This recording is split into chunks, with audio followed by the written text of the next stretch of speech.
Merci de nous rester fidèles pour la seconde partie de New World Forum. Russie suspensionne l'accord sur les céréales. Poutine est-il exaspéré par le double jeu occidental? C'est le thème de la semaine. Et nous en parlons avec Edem Kodjo Aoukou. Il est juriste, secrétaire général de Carrefour des Jeunes pour une Afrique prospère, CEJAP. En compagnie de Sogoyou Kegewe, journaliste, ancien ambassadeur, cher consultant. Merci de rester avec nous pour cette seconde partie. Ouais. La partie des téléspectateurs aussi qui sont très nombreux devant les petits écrans. Ils alimentent déjà beaucoup cette émission avec des contributions envoyées via WhatsApp au 96 46 10 31 plus 228, c'est l'indicatif. À qui profite donc l'accord sur les céréales? En fin de compte, l'Afrique a-t-elle du souci à se faire après le nouveau blocus de la mer Noire? Réagissez maintenant et davantage au 00228 96 46 10 31. Si vous suivez en différé cette émission sur notre chaîne YouTube New World TV, likez en même temps cette émission. Abonnez-vous pour recevoir en temps réel nos programmes et puis partagez cette émission autour de vous et pour porter loin la voix de l'Afrique, la voix de l'ambassadeur qui avait la parole avant la pause sur l'Afrique du Sud et le sommet des BRICS qui ne va finalement pas accueillir en personne Vladimirovitch Poutine. Plus Poutine sera absent en Afrique du Sud, plus il sera célèbre dans le cœur de tous ceux qui l'aiment. Maintenant, vous dites que c'est un mandat d'arrêt international. Non, il n'y a pas un mandat d'arrêt international. C'est l'OTAN qui a fabriqué un mandat d'arrêt comme une autre façon de continuer la guerre contre Poutine. Le temps où tout ce qui se passe en Occident là-bas, où des Visigoths étripent les Ostrogoths, et ça devient mondial, guerre mondiale, ça devient international, c'est fini. L'Europe n'est plus le monde. L'Europe n'est plus ce qui domine le monde. Donc il y a 40 pays de l'OTAN qui se sont entendus pour aller voir un juge pourri à La Haye pour lui dire il faut condamner Poutine. Il l'a fait et quand Poutine a menacé, ce n'est même pas Poutine, Medvedev a dit mais fais attention, une bombe qui se balade par hasard peut tomber sur ton bureau. Il s'est mis à piailler comme un poussin pourchassé par un épervier. Donc c'est un mandat d'arrêt de l'OTAN. Parce que à part ces pays de l'OTAN, tout ce qui compte dans ce monde, le Brésil, l'Amérique latine, le Moyen-Orient, l'Arabie Saoudite, l'Égypte, l'Iran, ils s'en foutent complètement. N'allez pas surtout demander à Kim Jong-un en Corée de parler de mandat d'arrêt international. Quel mandat d'arrêt international? Lui n'est pas au courant. En Afrique, qui suit ces conneries? Donc, le mandat d'arrêt otanien contre Poutine, Poutine va le gérer comme il peut. Mais arrêtez cette histoire du mandat d'arrêt international. Il n'y a rien d'international dans ce mandat d'arrêt. Le temps où tout ce qui est européen est international, c'est fini. Enterrez-moi ça. Mon cher Edem, est-ce que l'Afrique du Sud pouvait prendre le risque de vouloir même arrêter Vladimir Poutine? Est-ce que c'est imaginable? C'est inimaginable.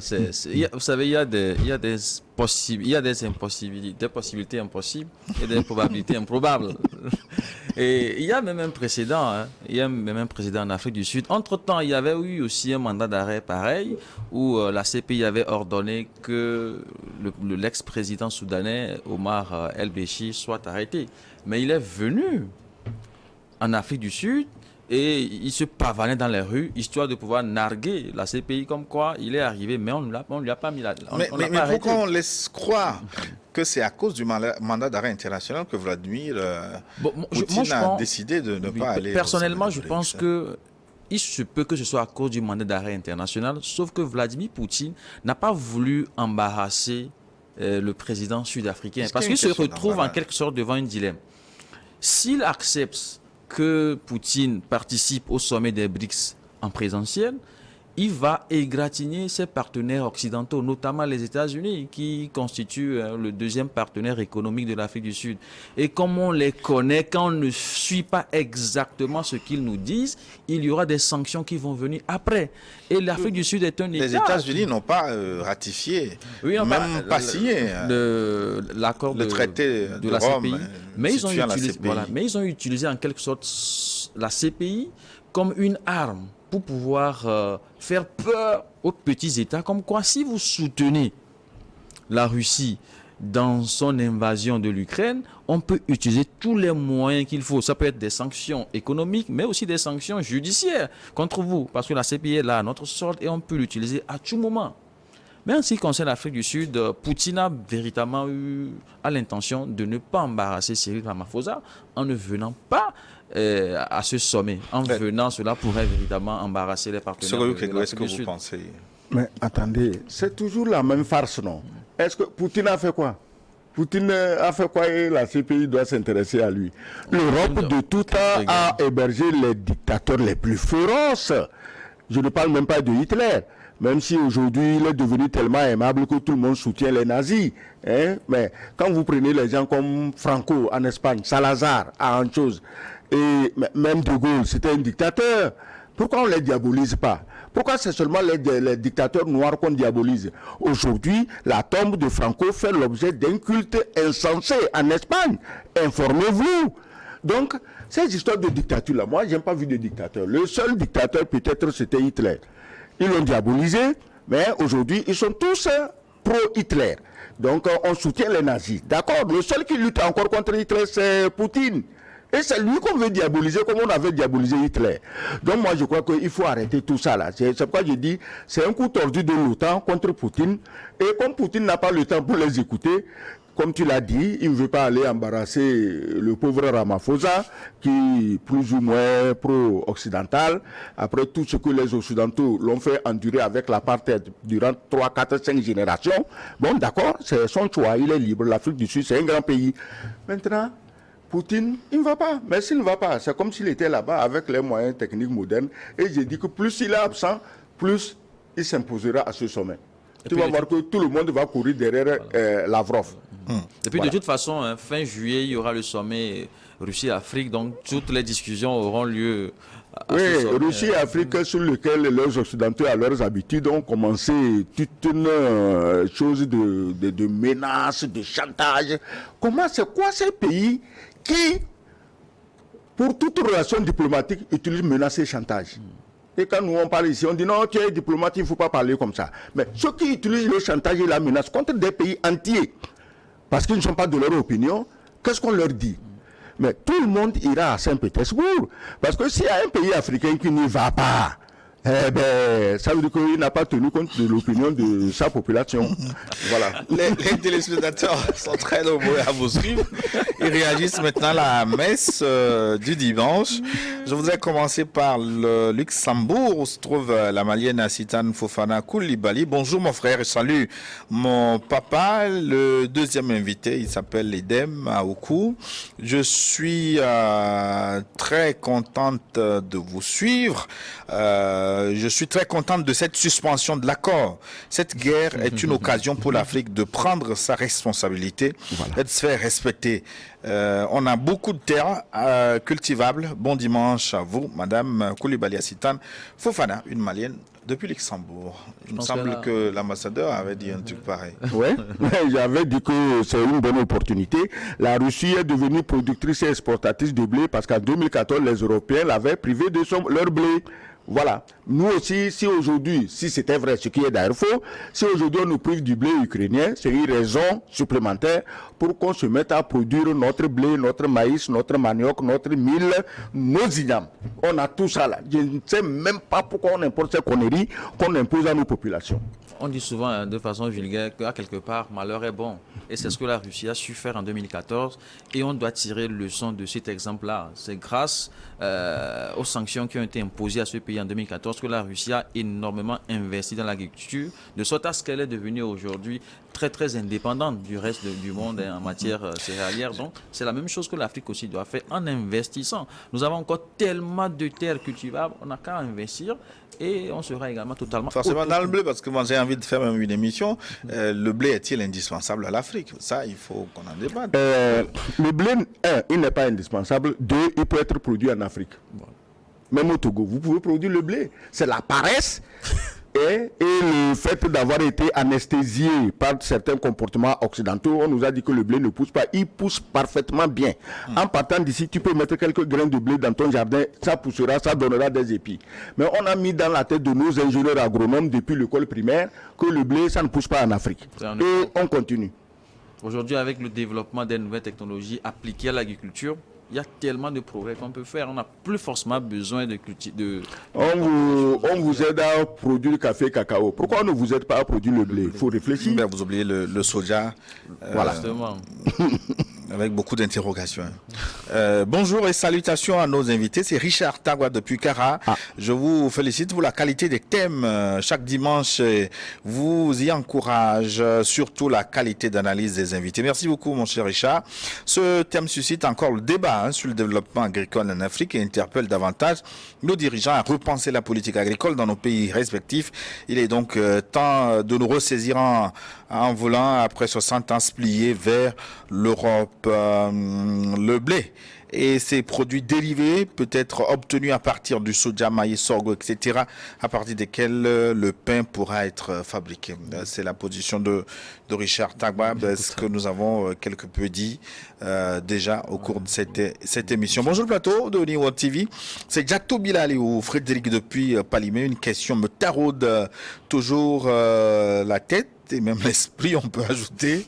Pourquoi Poutine hésite-t-il à réaliser la campagne de l'Ukraine pour confirmer sa suprématie mondiale sur tous les plans et du coup libérer les enclos français en Afrique?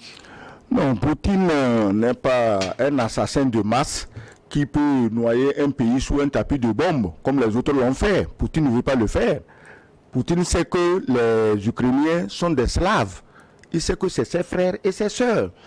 Mais maintenant, les autres, les anglo-saxons, ils s'en foutent des Slaves. Ils se disent, mais si ces Slaves peuvent s'entretuer jusqu'au dernier, comme ils le disent d'ailleurs, c'est tant mieux. Poutine, il est très intelligent. Poutine ne commettra jamais en Ukraine les massacres que les gens ont commis en Libye, en Syrie, en Irak, en Afghanistan. Il ne le fera jamais. S'il voulait le faire, il y a longtemps que l'affaire de la guerre en Ukraine aurait été pliée. Donc, moi, je le soutiens plutôt qu'il évite les massacres de masse. C'est normal, parce que c'est des Slaves, c'est ses frères. Oui, il aurait envoyé ces derniers temps quelques missiles à Odessa sur les blés ukrainiens, non?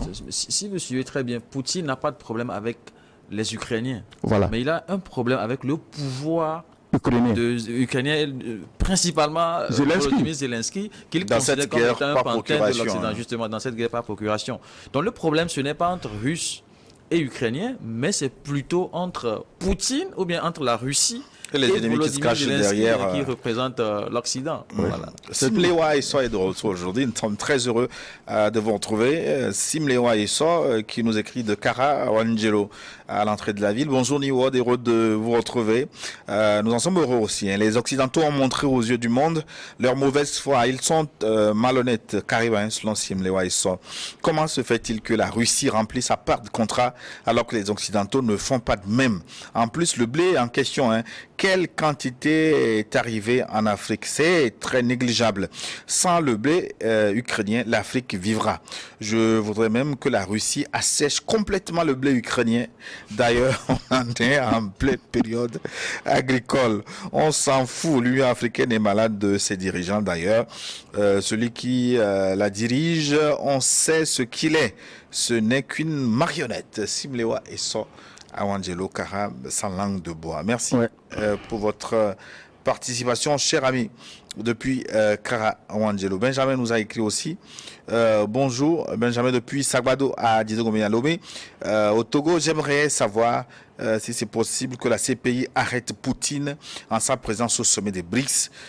Edema Oukouma dit que c'est improbablement improbable. Voilà. Bonjour, chers journalistes. Poutine n'est pas condamné. Ce qui se cache derrière le renouvellement de l'accord, le non-renouvellement, c'est faire comprendre à l'Africain la réalité des faits. Demandons la tête du chien à celui qui a mangé le chien et non à celui qui a donné le chien à manger. Ça, l'ambassadeur doit comprendre mieux que moi. Bon, ça doit être un proverbe typiquement kabien. Mais les Kabyens ne sont pas les seuls qui mangent le chien. Donc, on réclame. Même ici à Lomé, quand on le tue aujourd'hui, quand tu vas sur les lieux de vente de chiens, ce n'est pas les Kabyens que tu trouves. On réclame à Poutine ce que personne ne peut accepter. Soutenons Poutine pour le meilleur de l'Afrique. Bon dimanche à vous et surtout, merci à notre papa et bonne arrivée. Bienvenue de Kara. Ouais. Merci. Il ne nous a pas laissé son nom. Je voulais faire un petit commentaire qui pourrait peut-être nous permettre de comprendre encore mieux. Vous savez, la stratégie de l'Occident, ou le but, leur finalité, c'est d'affaiblir Poutine, et ils comptent le faire par tous les moyens possibles. Ils ont utilisé l'Ukraine, ils ont tout fait en Ukraine pour pouvoir l'affaiblir, mais ça ne marche pas véritablement comme ils l'ont prévu. Maintenant, ils veulent utiliser l'Afrique. C'est toujours par des moyens très sournois. Ils informent l'Afrique en leur faisant croire que c'est Poutine qui les empêche d'avoir accès aux céréales.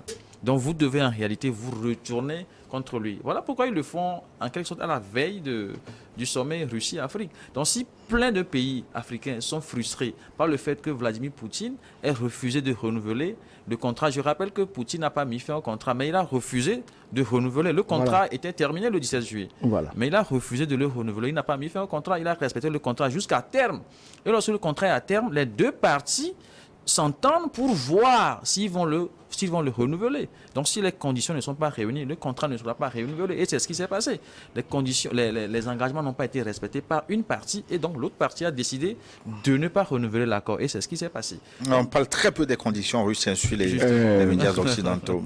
À propos de conditions russes, on a oublié un point. Zelensky a fait détruire le pipeline qui amenait l'ammoniac. Or, c'est l'ammoniac qui est l'élément, la matière de base pour fabriquer les engrais. Le pipeline a été détruit. Aucun occidental, aucun média bien pensant européen n'a dit un mot. Est-ce que maintenant, si on ne fabrique pas les engrais, que les Africains n'ont pas les engrais, comment ils peuvent produire suffisamment? Les Européens font ce calcul, priver l'Afrique des engrais pour en faire toujours des pays misérables, le misérabilisme, c'est eux qui viennent aider avec des friperies, avec 2-3 sacs de maïs, on mobilise nos radios, nos télévisions pour montrer le très bon, généreux blanc venu sauver les Africains. Non. Poutine n'a qu'à nous amener les engrais, nous produirons nous-mêmes. Bonjour le plateau, merci pour l'éveil de l'Afrique que New World donne les amis de la sous-région. Vous félicite pour cela que les Occidentaux cessent de nous caricaturer en misérables et affamés dans leurs médias. Aucun pays d'Afrique subsaharienne n'a comme nourriture de base le blé. Je prends un exemple au Togo, notre nourriture de base est le maïs. Nous n'arrivons pas à produire le maïs et on fait croire aux gens que le blé ne passe pas. Nous sommes un État faible et affamé. Donc Poutine a refusé de délivrer. Le blé ukrainien ne nourrit personne en Afrique. Mon vieux Bodje n'a pas mangé le pain cette année. Prospère depuis à Lomé. Merci. Qui nous écrit, le message est un peu long, c'est Innocent depuis Dapan. Innocent, merci et heureux de vous retrouver. Bonjour aux invités. Je constate que les Occidentaux souffrent beaucoup de l'absence de céréales russes et ukrainiennes, qu'ils détournent en mentant que ces céréales sont destinées aux Africains pauvres, alors que ces céréales ne parviennent pas ou parviennent peu en Afrique. Les choses sont faites ainsi pour obliger les pays africains à cautionner leur guerre contre la Russie. Au-delà de tout, j'aimerais savoir si les sols africains ne sont pas propices pour la culture du blé. La Macédoine nous a dit oui. N'est-il pas temps que l'Afrique se prenne en charge en produisant ce qu'elle doit consommer? Encore oui. J'ai l'impression que nous, les Africains, nous restons trop dans les paroles sans trop donner les moyens de poser les actes. Merci beaucoup, Innocent, depuis Dapan, au nord du Togo. Salut, le plateau et bon retour au doyen ambassadeur Sogoyou pour le sujet du jour, sans commentaire de ma part car les invités ont tout essayé. Gilles, je te prierai de me donner inbox le contact de qui je voudrais bien travailler avec lui sur le sujet de la dernière fois. C'est Maglibé Machatom depuis Bassa maintenant. Hein, depuis les pieds. Il n'est plus dans les mamelles. Non, il a quitté les mamelles depuis. Il se trouve maintenant au pied du mont Barba Bassar. Ouais. Merci, match. Bonjour Gilles, bonjour aux invités qui ne cessent d'apporter des éclaircissements par rapport au sujet choisi. Le monde occidental est très malin dans ce jeu entre l'Ukraine et la Russie. Ils luttent pour leurs intérêts. Je voudrais savoir si le navire céréalier qui ça contient vraiment des céréales. L'OTAN étant l'ennemi premier d'eux, Poutine peut piéger la Russie à travers ce navire. L'Afrique doit travailler pour ne pas dépendre des produits des premières nécessités des Ukrainiens et des Russes au lieu de faire l'éloge aux Occidentaux. Le bloc occidental pollue le monde à travers des fausses informations relayées par des médias toxiques. Pourquoi l'Afrique doit toujours quémander alors que nous avons des ressources minières pillées par ces groupes mafieux? Je vous souhaite une bonne émission. Sylvestre Nienda depuis Vaughan. Merci. Il a posé une question pour savoir si les navires contenaient vraiment des... Effectivement. Voilà. En fait, la cellule qui a été installée à Istanbul était composée de Russes, d'Ukrainiens et également des émissaires des Nations Unies et aussi de Turcs. Du coup, avant que les navires ne quittent le port d'Odessa, il y a des vérifications qui sont faites pour s'assurer que ces navires-là ne contiennent pas d'armes. Donc, en tout cas, durant la période de l'accord, toutes les conditions étaient réunies pour pouvoir vérifier véritablement si ces navires-là contenaient des céréales. Donc, il n'y avait pas d'inquiétude à se faire en ce moment-là. Maintenant, après l'accord, on ne sait pas quel serait ce que décideraient les Occidentaux de faire. Bonjour le plateau, je salue le grand frère Sogoyou.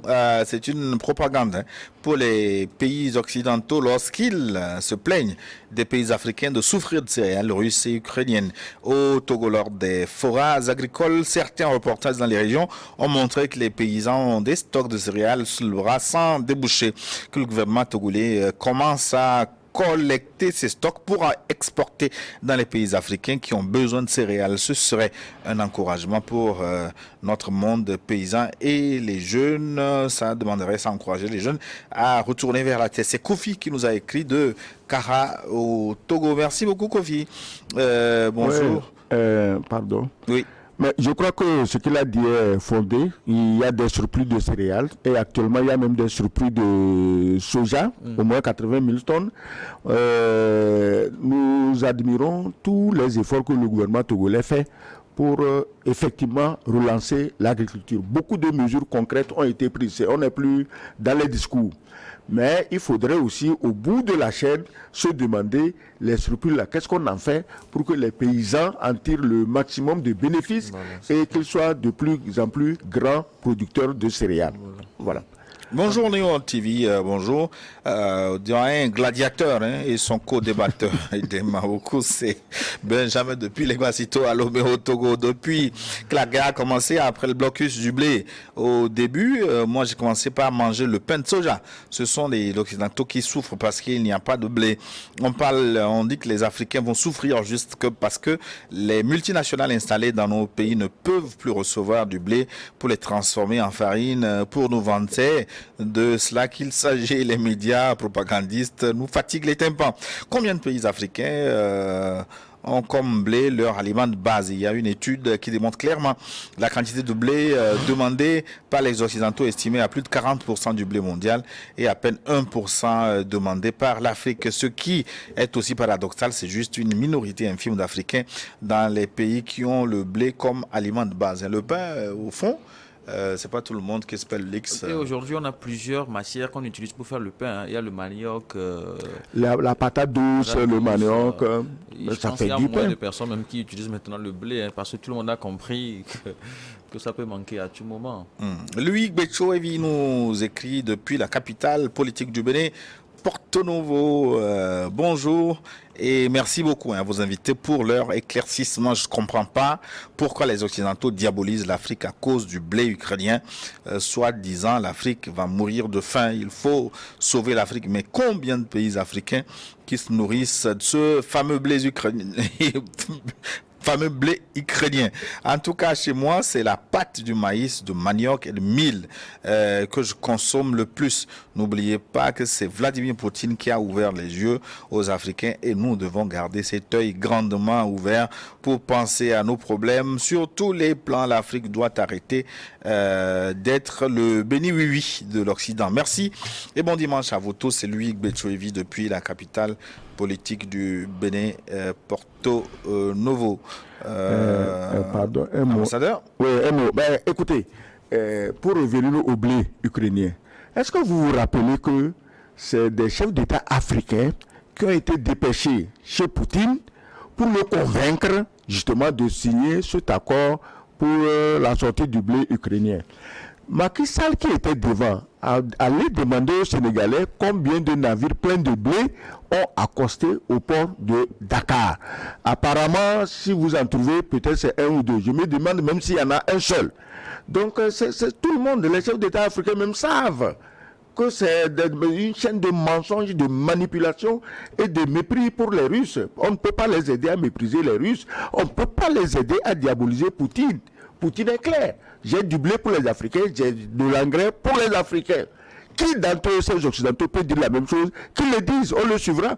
Et puis, ce qui est encore terrible, lorsque le problème a commencé, on dit les Africains vont souffrir parce qu'on ne pourra plus leur livrer des blés. Lorsque l'accord a été conclu, les blés ont été livrés à d'autres continents.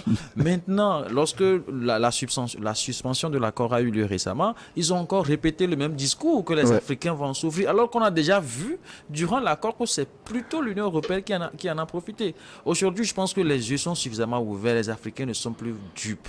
On a l'information, on voit les choses de nos propres yeux, on ne peut plus faire confiance à des gens qui ont pendant longtemps dupé le continent. Mes salutations à vos invités, surtout mon aîné Sogoyou, qu'il soit bienvenu sur Neword après 2 semaines d'absence. On a bien compté même, hein? Ils sont très avertis. Merci une fois encore pour le plat de dimanche, plein de conscientisation et d'éveil des panafricains que nous sommes. Vous nous offrez chaque fois concernant le thème. Pour moi, le double jeu de l'Occident est connu de tous, au Mali, au Burkina Faso, bref, dans tous les pays africains. Alors, Poutine avertit expérimenté, cette suspension n'est qu'un amusement et l'Occident tombera dans son propre piège. Donc, continuez par éclairer nos présidents qu'ils prennent le changement et bouleversement du monde au sérieux afin de lancer les vraies bases de notre agriculture. Car nous avons la main d'œuvre. C'est Toata qui nous écrit de notre chien au Togo. Qui vient maintenant. Bonjour le plateau, bonne arrivée bienvenue à l'ambassadeur. Chez nous, on dit Gabte. Gabte, C'est le sage depuis Sokolé. Concernant le thème d'aujourd'hui, je crois que l'Afrique produit déjà assez de céréales pour ne pas s'inquiéter, de cette rupture. D'accord, il suffit juste qu'on apprenne à consommer ce qu'on produit. Par rapport à la guerre, nous, Africains francophones, on n'a pas le choix. Nous devons nous aligner derrière la Russie. C'est la seule chance que nous avons de nous débarrasser un jour de l'impérialisme français en Afrique. Bon, faut laisser les Français tranquilles. Hein. Bon, je crois qu'il y a longtemps, ils se sont un peu calmés. Calmons-nous à leur égard. Fanny nous écrit depuis à Tapamé. Bonjour, chers panélistes. Félicitations aux jeunes à côté du doyen. Poutine est un monsieur cohérent et raisonnable envers lui-même. La suspension de l'accord sur les céréales va plutôt profiter plus à l'Afrique qu'à l'Occident. Le fait d'en parler chaque temps à longueur de journée sur ces soi-disant chaînes internationales permet aux Africains de faire une autre relecture de la situation. Certainement que l'Union africaine aussi a des raisons pour lesquelles elle ne fait pas une lecture approfondie de cette guerre russo-ukrainienne qui fait la popularité de Poutine. Si réellement les Occidentaux sont sérieux en termes de droits de l'homme, qu'ils fournissent seulement le 10e de ce qu'ils fournissent aux Ukrainiens, au Burkina Faso, au Mali et au Niger. Selon moi, avec les BRICS et cette suspension, on se dirige vers une négociation pour mettre fin à cette guerre. C'est Afaninou qui nous écrit depuis Atapamedem. Il a parlé de sérieux, ça a attiré mon attention. Si les Occidentaux étaient vraiment sérieux, ils ne diraient pas que les accords de Minsk avaient pour but de permettre à l'Ukraine de s'armer. Oui. Ça n'a pas de sens. Ça veut dire qu'on est en train de clamer sa malhonnêteté dans le public et c'est quand même très dangereux. Je jette les fleurs à l'ambassadeur, aux invités. C'est selon son intervention, l'Afrique n'a pas besoin de blé ukrainien pour vivre, car nous avions le maïs. l'igname, le sorgho, le mil, le fonio, le manioc, la patate douce, le riz. Bref, l'Afrique a toutes les ressources alimentaires nécessaires pour vivre, comme l'a dit William Ruto la semaine dernière, que l'Union africaine et les institutions sous-régionales doivent se prendre en charge et se financer elles-mêmes pour avoir une indépendance sur leurs décisions. Quand tu dépends de quelqu'un, tu ne peux que faire sa volonté. La Russie doit bloquer l'initiative de la mer Noire pour amener les Occidentaux à la raison. Poutine est un grand stratège et il sait ce qu'il fait. Merci. Et bonne émission, c'est God's Way depuis Adido Gomesegbe à Lomé. Est-ce que ce blocus peut amener l'Occident à la réflexion et à la raison Non, tu sais, il y a quelque chose qu'on doit expliquer à nos téléspectateurs. Quand vous prenez les peuples russes du bloc de l'Est européen qui ont vécu sous le communisme, c'est des peuples qui savent se contenter de peu. C'est-à-dire qu'on a vu dans ces pays des magasins complètement vides. Et pour acheter même une aiguille, tu dois t'aligner. Donc les Russes sont habitués à ça. Ils ont raconté ça à leurs enfants et à leurs petits-enfants. Mais en Occident, où depuis la fin de la guerre, l'abondance était à son maximum, les Russes peuvent se priver pendant 1 an sans rien dire, mais en Occident, s'ils se privent pendant une seule semaine, mais il y aura des émeutes. Les gouvernements vont tomber. Poutine, c'est ça. Que quand les gens auront faim, les gouvernements vont tomber. Mais en Russie, les gens auront faim, aucun gouvernement ne tombera. Je vais juste résumer ça en 2 mots. La différence entre les Russes et les Européens, c'est ça. Les Russes, eux, ils sont très résilients, alors que les Européens sont très insatisfaits. Ouais. Quel que soit ce que le gouvernement offre, ils ne sont jamais satisfaits. On a vu les récentes manifestations en France. En France, à la suite de l'assassinat de Naël. Bonjour, New World Forum, bonjour. Et bienvenue à mon papa Kegewe Sogoyou, bonjour aussi à Edema Oku. L'heure est arrivée que les Occidentaux vont mourir de faim. Non, on ne va pas souhaiter ça. Hein? Non, ils ne vont pas mourir de faim, on ne souhaite pas ça. Non, bon, on en est loin quand même. Si Poutine interdit aux Occidentaux d'avoir le blé, comment vont-ils survivre? Maintenant, ils ne peuvent pas adouber les Macky Sall d'aller à Moscou pour quémander le blé pour eux. Bonne émission. C'est Fabrice Yomi qui nous a écrit du Niger. C'est Niamey. Bonjour à Niamey. Bonjour messieurs, je suis un fan de New World TV. Ma question est de savoir si c'est possible de s'abonner auprès de New World à partir du Niger. Si oui, comment procéder? C'est Babri Ousseini qui nous a écrit du Niger. On vous répondra. Inbox, mon cher ami. Excellence, nous avons quand même quelques grandes compétitions sur New World TV en coin. La Coupe du Monde, une nouvelle Coupe du Monde des dames. Australie, Nouvelle-Zélande a démarré depuis jeudi. J'ai vu un bon match des Français. Oui, depuis la Coupe au Qatar, New World est lancée comme une fusée hypersonique, pas supersonique, hypersonique. Et New World va grimper de plus en plus dans la réalisation, dans la diffusion des événements sportifs majeurs du monde. Je vous ajoute en même temps la Bundesliga. J'ai appris que la Bundesliga était à Lomé. J'étais agréablement surpris. Quiconque connaît le sérieux des Allemands, dire que la Bundesliga a fait confiance à New World est un événement qui devait être célébré. Est-ce que vous voyez? Donc New World ira de plus en plus en avant. Les grands événements sportifs, quoi qu'il arrive et quoi qu'il en coûte, vous les aurez sur New World. C'est pourquoi il est indispensable. Ce n'est pas pour faire de la publicité pour New World. New World a un service commercial très efficace, mais je disais qu'il est de plus en plus important pour chacun de se procurer un décodeur de New World. Mais pas seulement les grands événements sportifs, les grands événements politiques aussi. Nous y sommes. Attends juste la Champions League.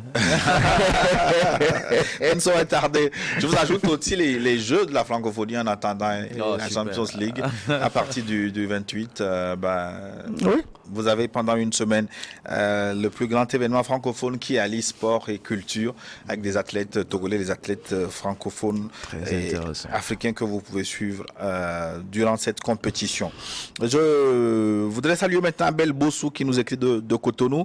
Bonjour le plateau, tous les dimanches, j'ai du plaisir à vous écouter. Mes respects pour l'ambassadeur qui explique par des mots simples la politique occidentale. Je savais pas que les chaînes occidentales faisaient la propagande. J'avais cru en eux. plus le temps passe avec ce conflit et plus on les découvre comment nous, nos dirigeants africains ne pouvaient pas aussi faire des réserves de blé. Nos dirigeants ne sont-ils pas en train en diplomatie politique? Notre ami dit que la guerre d'Ukraine lui a ouvert les yeux. Hein. Oui, je pense que beaucoup d'esprits se sont ouverts grâce à la guerre en Ukraine. Et puisque non seulement on pouvait s'informer via d'autres médias, mais il y a les réseaux sociaux qui ont véritablement permis aux populations, surtout aux jeunes Africains, d'avoir les réelles informations sur le terrain.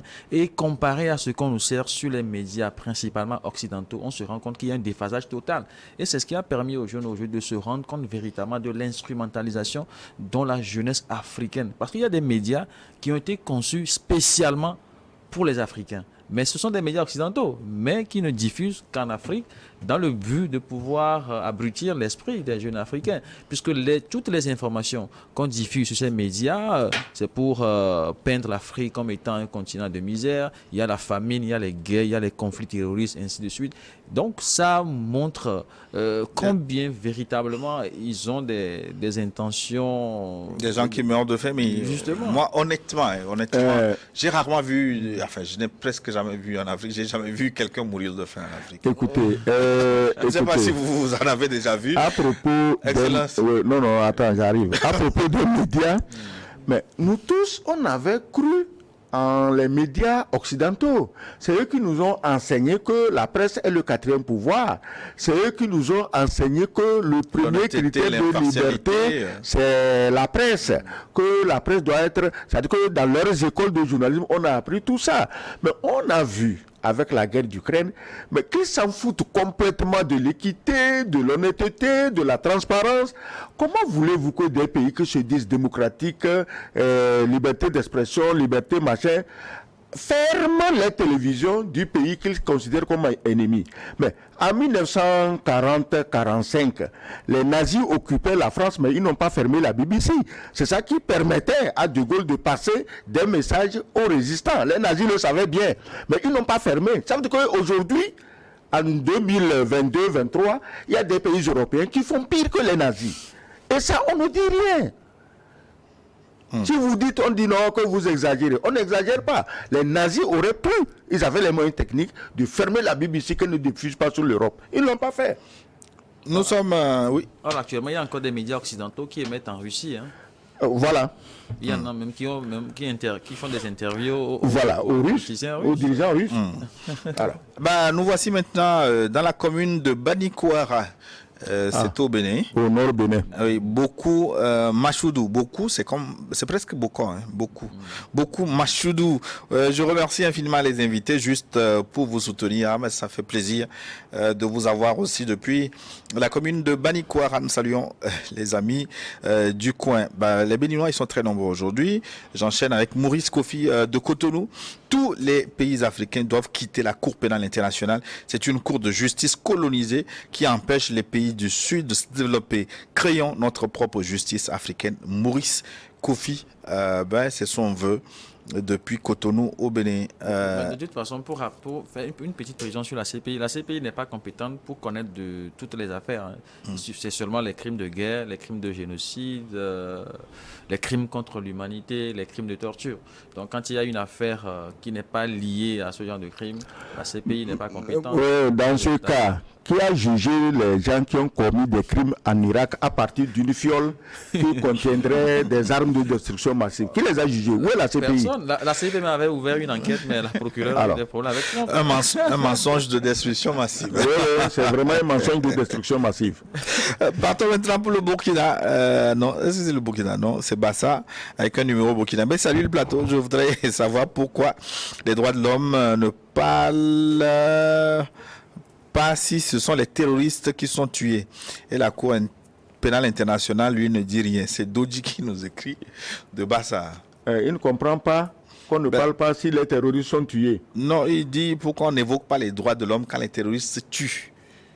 Et puis que la Cour pénale internationale ne s'intéresse pas aux terroristes. Arrêtons cette histoire de terroristes. J'ai toujours dit et répété qu'il n'y a pas de terroristes. Il y a les mercenaires de l'OTAN qui sont venus terroriser nos pays pour que les pays européens occupent nos pays et exploitent leurs richesses. Donc, il n'y a pas de terroristes. Ces gens-là, c'est de pauvres bougres qu'on manipule dans la savane, qu'on les envoie, on les paye grassement parce qu'il y a des gens qui, la nuit, leur parachutent des armes, de l'argent et des munitions et on les envoie pour donner l'insomnie à nos populations, à nos pays et à nos dirigeants. Donc, il n'y a pas de terroristes. C'est tout le problème. Il n'y a aucun terroriste en Afrique. Si vous en connaissez un, envoyez-le-moi. Voilà. Mohamedou, depuis Anié, bonjour le plateau de New World. Merci beaucoup aux invités, surtout notre inlassable papa ambassadeur pour les analyses pertinentes. La fermeture de la porte de l'accord céréalier est une arme efficace pour Poutine. Cela lui permettra de mettre la pression sur ses adversaires. L'Afrique n'a rien à perdre dans cette guerre. Mohamedou, depuis Anié, merci beaucoup de nous avoir relayé votre position. Lomé, Adido Gomé maintenant. Ayab nous a écrit, bonjour Niwod, c'est Ayab, très ravi de vous suivre et surtout bonne arrivée à notre papa Sogoyo. J'adore ces analyses aussi du jeune frère aussi pour l'animateur monsieur Gilles sans faute. J'aimerais demander à notre papa de nous donner la liste des chaînes crédibles ou liées sur les informations de guerre actuelles, surtout Russia Today. En tout cas, concernant le thème d'aujourd'hui, ma question, est-ce que l'Occident ne va-t-il pas utiliser encore la Turquie qui nous déçoit pour le convaincre? Merci, bonne suite d'émission.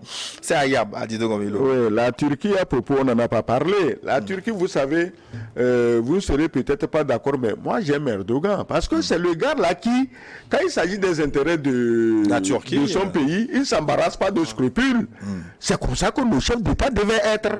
Un chef d'État n'est pas là pour battre des records de moralité, d'honnêteté. Non, il est là pour défendre les intérêts de son pays et de sa population. Donc, la Turquie, Erdogan, ce qu'il fait, surtout l'histoire de libérer les nazis ukrainiens, c'est pas du tout normal, mais c'est qu'il sait ce que... en retour. Voilà, il y a des choses en retour et c'est pour un le grand peuple... négociateur. Voilà, c'est pour le peuple turc. C'est aussi de cette manière insensible que les Occidentaux agissent. C'est les Africains qui sont dans les sensibleries. On va dire que si je fais comme ça, qui va dire que... Mais qui va dire que... Est-ce que c'est ton peuple qui te critique? Si c'est ton peuple, oui, là tu en tiens compte. Mais si c'est l'intérêt de ton peuple, laissez hurler les loups. Alors, bonjour plateau. Mais l'Occident n'a plus de crédibilité avec la guerre d'Ukraine. Nous avons la vraie face de l'Occident qui se faisait les sauveurs de l'Afrique. Comme quelqu'un dirait, on a tout compris. Regardez les Américains, soi-disant la plus grande démocratie, mais qui fournit des armes à sous-munitions pour tuer les civils ukrainiens. Quand même, ces armes sont interdites. Est-ce qu'il faut parler si on s'interroge notre fidèle téléspectateur, c'est qui déjà? Est-ce que nous avons son nom? Pas exactement. Bon, nous passons à un autre. Bonjour, merci. Une fois encore pour votre émission. Poutine est clair. L'Occident n'a qu'à lever les sanctions de la Russie et la Russie aussi va signer l'accord. Alors si aujourd'hui on a des pénuries, cela n'est pas la faute de Poutine, mais de l'Occident. C'est une Tandé Sylvestre qui nous a écrit de Blita au Togo. Maintenant d'Apan, au nord du Togo. Salut le plateau. Bon retour à l'ambassadeur. Les Occidentaux se font toujours porte-parole de l'Afrique. Ils ont prédit le même chaos au moment du fameux Covid. Ouais. Gilles, combien de fois nous mangeons le blé? En tout cas, moi, je prends ma pâte tous les jours. Le manque de blé ne tuera pas un seul Africain comme là, depuis Dapan au nord du Togo. Nous tirons vers la fin de notre forum. Oui, mais les Africains les plus costauds, les vrais caterpillars des plantations de canne à sucre et de tabac en Amérique, ils ont mangé quel blé pour être aussi costauds pour aller travailler et enrichir les Européens et les Américains. Donc, effectivement, oublions ces farces, ces histoires de blé-là. On peut manger ce que nous produisons. Maintenant, c'est le dernier mot? Pratiquement. Si c'est le dernier mot. Et moi, ce que je dis, puisque la thématique était la fermeture de la sortie du blé de la mer Noire, je dis à tout le monde, je prends témoin à tout le monde de nous dire aujourd'hui et demain, entre celui qui a touché 31 millions de tonnes et celui qui a eu à peine 1 million de tonnes, qui va mourir de faim et à qui la faute de ce qui est en train d'arriver dans la mer Noire. Merci. Armel Guezodje nous écrit de Boïkan. Je tiens à tirer un chapeau à ce travail professionnel que fait votre télévision. Merci. Moi, j'ai quelques questions. À quel jeu joue le fondateur de Wagner? Pourquoi mettre les Africains devant cette situation de blé? Merci beaucoup, Armel Guezodje. Est-ce qu'on aura le temps de répondre à Armel? Celui-ci nous écrit 221. Merci pour tout ce que vous faites pour nous apporter connaissance et compréhension. Je crois que pour l'Afrique, l'Occident n'est qu'un monstre afflopé de têtes. L'Occident apporte à l'Afrique incidents et accidents. C'est pas mes cas. Mystère qui nous écrit de Dakar au Sénégal. 227. Le Niger nous écrit aussi: salut New World, pour le travail d'éducation de la jeunesse africaine afin qu'elle puisse accéder à la vraie information. Comment s'abonner à partir du Niger à travers votre bouquet? Ça, on tentera de vous écrire. On vous mettra en contact avec le service bouquet. Ils sont encore très très nombreux, mais on ne pourra pas y arriver. Edem? Moi, je voudrais adresser un message aux dirigeants africains. 30 secondes. Je leur demande de tirer le son de l'exemple de Erdogan en se positionnant en fonction de l'intérêt de leur population. Si ça nous arrange, allons vers les Russes. Si ça nous arrange, allons vers les Occidentaux. Ne soyons pas seulement sous la domination d'un seul bloc. D'un seul bloc. Merci beaucoup. La mer c'est terminé. Il ne reste que la quête. Et la communion qui suivra. Merci à Cléso Pignan qui a réalisé cette émission que j'ai eu du plaisir à vous présenter. Tout de suite, une nouvelle édition de Journal sur votre chaîne. À très bientôt. Vielen Dank.